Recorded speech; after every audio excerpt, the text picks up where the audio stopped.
28 जानेवारीला विमान अपघातात अजितदादांचा दुर्दैवी अंत झाला.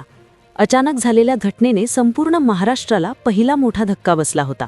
पण आज जेव्हा या अपघाताचं खरं कारण समोर आलं तेव्हा संपूर्ण महाराष्ट्राला दुसरा सगळ्यात मोठा धक्का बसलाय. होय, AKIBचा एक रिपोर्ट समोर आलाय आणि ज्याच्यामध्ये या अपघाताचं खरं सत्य समोर आलं आहे. रिपोर्टमधला सर्वात मोठा खुलासा म्हणजे विमान तिथे धडकलंच नाही. अपघाताची जागाच बदलली आहे. विमान नेमकं कुठे आदळलं? सगळं सत्य पहिल्यांदाच बाहेर आलंय. कारण विमानाची जागा बदलली, विमानाची वेळ बदलली आणि या अपघाताचा संपूर्ण घटनाक्रमच बदलून गेलाय. हा रिपोर्ट सरकारी रिपोर्ट आहे आणि हा रिपोर्ट म्हणजे अंतिम सत्य असतं, ज्यामुळे आता ज्या अफवा पसरल्या होत्या, जे टीव्हीवर या अपघाताविषयी दाखवलं होतं, ते सगळं खोटं ठरलंय. या रिपोर्टने या अपघाताचं सगळं सत्य बाहेर काढलं आहे. हा रिपोर्ट तब्बल 1 महिन्यानंतर आला आहे. 1 महिनाभर तपास यंत्रणांनी अगदी बारीक बारीक गोष्टी शोधल्या आणि या अपघाताचं खरं सत्य बाहेर आणलंय. हे सत्य इतकं भयानक आहे की ज्याने या अपघातालाच पूर्णतः बदलून टाकलंय. या अपघाताची जागा पूर्णतः बदलली. विमान तिथे धडकलंच नाही अशा प्रकारची माहिती ह्याच्यातून समोर आली. विमानाची वेळ देखील चुकली होती. विमान मुंबईतून ज्यावेळेस निघालं असं दाखवलं होतं, ती वेळ देखील भलतीच निघाली आहे. 5 अशा गोष्टी या विमान अपघाताविषयी ज्या चुकीच्या पद्धतीने सांगितल्या होत्या, त्या गोष्टी आता खरोखर समोर आल्या आहेत. टीव्हीवर, न्यूजपेपरमध्ये जे दाखवलं गेलं, जे वाचलं, ते सगळं खोटं ठरलंय. कारण की 5 धक्कादायक गोष्टी या अहवालातून समोर आल्या आहेत आणि ज्याने संपूर्ण महाराष्ट्राला एक प्रकारे मोठा हादरा दिला आहे. कालपर्यंत या प्रकरणात रोहित पवार यांनी DGCAवर तक्रार दाखल करण्यासाठी मुंबईमध्ये प्रचंड प्रयत्न केला. त्यानंतर बारामतीमध्ये देखील त्यांनी VSR या विमान कंपनीविषयी तक्रार देण्याची त्या ठिकाणी तयारी केली. पूर्ण वातावरण खळबळून निघालं आहे. वातावरणामध्ये प्रचंड तणाव होता. सगळेजण वाट पाहत होते रिपोर्ट केव्हा येईल, कारण की हा रिपोर्ट फार महत्त्वाचा असतो आणि या रिपोर्टमध्ये सगळं समजत असतं. आणि अखेर त्या रिपोर्टमध्ये सगळं उघड झालं. विमान अपघाताची जागा चुकीची होती. विमान तिथे धडकलंच नाही. जे दाखवलं गेलं ते सगळं खोटं ठरलं. या रिपोर्टमध्ये 5 अशा धक्कादायक गोष्टी समोर आल्या की ज्या आजपर्यंत समोरच आल्या नव्हत्या. मग रिपोर्टमध्ये नेमकं काय समोर आलं? विमान अपघाताची जागा कशी काय बदलली? विमान ज्यावेळेस निघालं होतं ती वेळ कशी काय बदलली? बारामतीत विमान ज्यावेळेस पोहोचलं होतं त्यावेळेस ती वेळ कशा पद्धतीने बदलली? या अपघातात चूक नेमकी कोणाची होती? खरंच विमानात बिघाड होता की वैमानिकाने काहीतरी केलं होतं? शेवटच्या 10 सेकंदात वैमानिकाने शेवटी कोणाला फोन केला होता? विमानाच्या आतमध्ये नेमकं काय सुरू होतं? विमान नेमकं कुठं धडकलं? खरोखर त्या विमानाचा अपघात कुठे झाला आहे? जाणून घेऊया या संपूर्ण प्रकरणाचा सविस्तर रिपोर्ट. 28 जानेवारीला एका विमान अपघातात अजितदादांचा दुर्दैवी अंत झाला. ही घटना ज्या दिवशी घडली त्या दिवशीपासून या अपघातावर संशय निर्माण व्हायला सुरुवात झाली होती. पण अखेर या संशयाचा सगळा जो विषय आहे तो इथे क्लोज झाला, कारण की एक सरकारी रिपोर्ट आलाय आणि त्या रिपोर्टमध्ये 5 महत्त्वाच्या धक्कादायक गोष्टी उघड झाल्यात. यातली सगळ्यात भयानक गोष्ट जी याच्यात उघड झाली ती म्हणजे अपघाताची जागाच बदलली आहे. पूर्वी जिथे अपघात झाला असं सांगितलं होतं तिथे तो अपघात झालाच नाही. विमान तिथे धडकलंच नाही, विमान दुसरीकडे धडकलं अशी धक्कादायक माहिती याच्यात समोर आली. आणखी 4 गोष्टी याच्यात समोर आल्या ज्या पाहिल्यानंतर, जे ऐकल्यानंतर तुम्हाला वाटेल की तुम्ही आजपर्यंत जे पाहिलं ते सगळं खोटं ठरलं. टीव्हीवर जे सांगितलं होतं ते सगळं खोटं ठरलंय. सगळ्यात पहिली गोष्ट या रिपोर्टमध्ये जी समोर आली आहे ती म्हणजे की या विमानाची वेळ. विमानाची जी वेळ होती तर ती आपल्याला सांगितलं होतं विमान साधारणपणे 8 वाजता तिथून निघालं होतं आणि 8:43ला अपघात झाला. पण लक्षात घ्या, हे सगळं टाईमाचं गणित तिथे हुकलेलं आहे. सगळं गणित त्या ठिकाणी चुकीचं होतं. टाईम हा वेगळा निघाला. ही पहिली गोष्ट इथे सापडलीच होती. त्यावेळेस तपास यंत्रणांनी दुसरी गोष्ट शोधली. जे विमानाचे 2 पायलट होते त्यांची कसून तपासणी झाली. ते या विमानात बसण्याआधी काय करत होते? त्यांनी नेमकं त्याच्या आधी कोणाशी कॉन्टॅक्ट केले होते? त्यांच्या काय तपासण्या झाल्या होत्या विमानात बसण्याआधी? ही दुसरी महत्त्वाची जी गोष्ट आहे ती समोर आली. त्यांनी दारू पिली होती का? त्यांची झोप झाली होती का? या सगळ्या गोष्टी देखील दुसऱ्या महत्त्वाच्या मुद्द्यात क्लिअर झाल्यात. रिपोर्टमध्ये सगळं लिहून आलेलं आहे. पुढे तुम्हाला सगळं समजेल.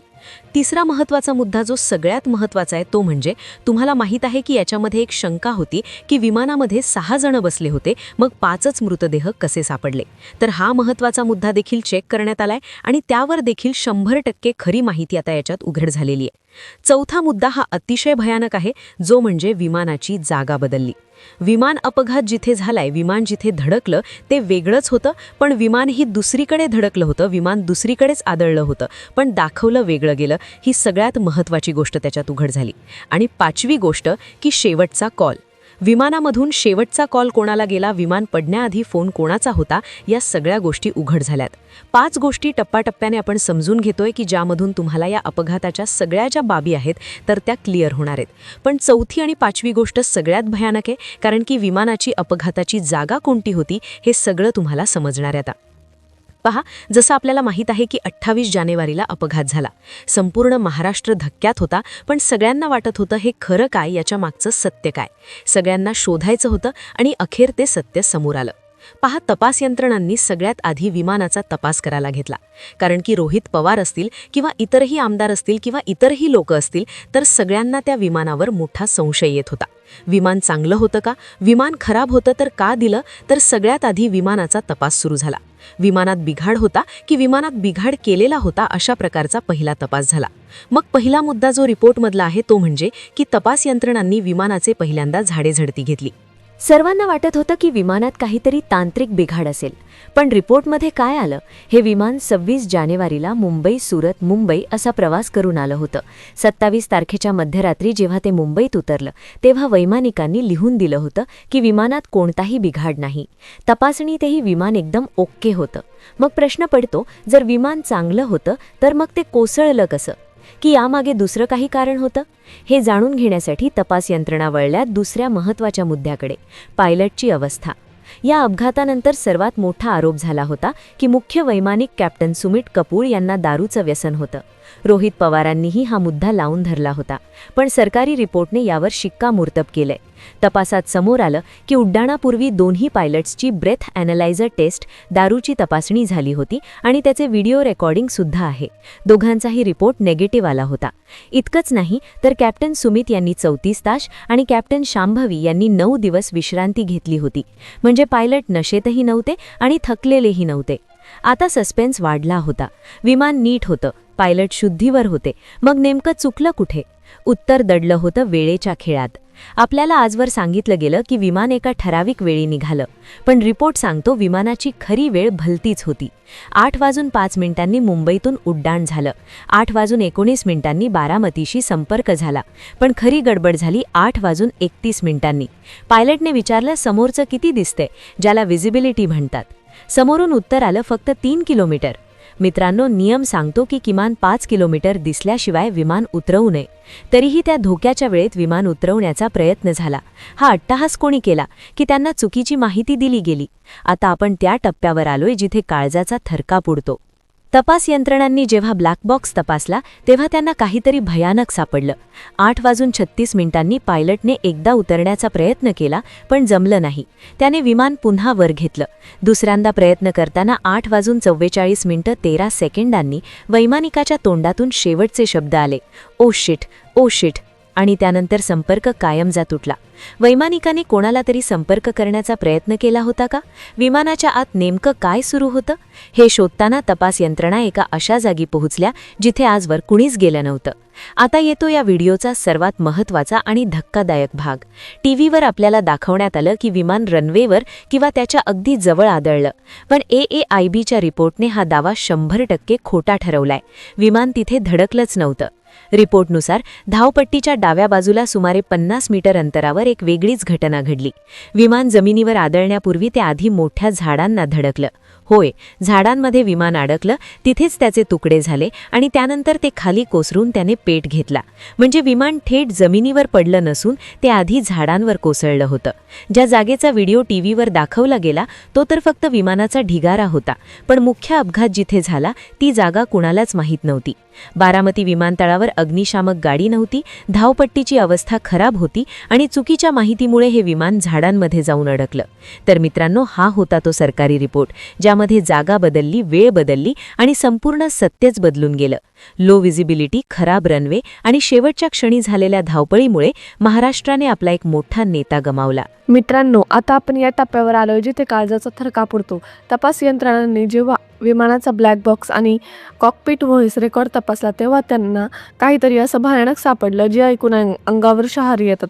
6:36 वैमानिकाने एकदा विमान धावपट्टीवर उतरवण्याचा प्रयत्न केला, पण धुकं इतकं होतं की त्यांनाच काही दिसलं नाही. त्यांनी विमान वर घेतलं, गो अराउंड केलं, पण खरी भयानक घटना घडली दुसऱ्या प्रयत्नात. 8:44 आणि 13 सेकंदांनी अशा शेवटच्या क्षणी वैमानिकाच्या तोंडून जे शब्द आले ते होते ओ शिट, ओ शिट. आणि त्यानंतर रेडिओवर फक्त सन्नाटा पसरला, कायमचा संपर्क तुटला. पण प्रश्न हाच होता की विमान जर धावपट्टीच्या जवळ होतं तर नेमकं आदळलं कुठं? आता येतो या प्रकरणाचा सर्वात मोठा आणि धक्कादायक भाग.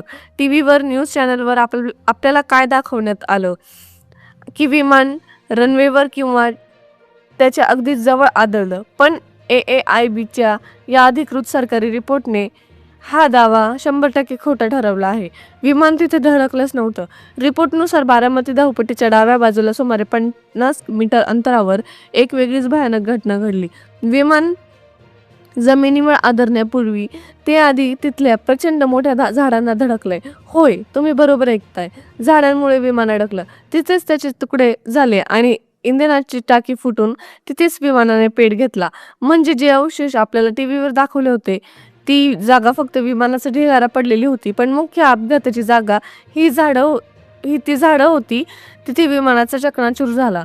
या रिपोर्टमध्ये आणखी एक संतापजनक गोष्ट समोर आली आहे. ज्यावेळी हे विमान संकटात होतं तेव्हा बारामती विमानतळावर साधी अग्निशामक गाडी उपलब्ध नव्हती. धावपट्टीची अवस्था खराब होती आणि चुकीच्या हवामानाच्या माहितीमुळे हे विमान त्या झाडांमध्ये जाऊन अडकलं. तर मित्रांनो, हा होता संपूर्ण सरकारी रिपोर्ट, ज्यामध्ये अपघाताची जागा बदलली, वेळ बदलली आणि खरं आजवर जे चित्र रंगवलं होतं ते सगळं सत्तेच बदलून गेलं. लो व्हिजिबिलिटी, खराब रनवे आणि शेवटच्या क्षणी झालेली ती धावपळ यामुळेच महाराष्ट्राने आपला एक मोठा नेता गमावला. पण शेवटी एक गोष्ट स्पष्ट करते की ही माहिती एका संभाव्य विश्लेषणानुसार आणि समोर आलेल्या माहितीनुसार आहे. याला केवळ एक शक्यता म्हणून पाहावं. कुणाच्याही भावना दुखवण्यात आमचा हेतू नाही. पण तुम्हाला काय वाटतं, विमानतळावर पुरेशी सुरक्षित जागा असती तर हा अपघात टाळला असता का? की यामागे आणखी काही मोठं कारस्थान असू शकतं? तुमचं मत कमेंटमध्ये नक्की सांगा. प्रत्येक कमेंट महत्त्वाची आहे, कारण सत्य शोधणं ही आपल्या सर्वांची जबाबदारी आहे. जय महाराष्ट्र.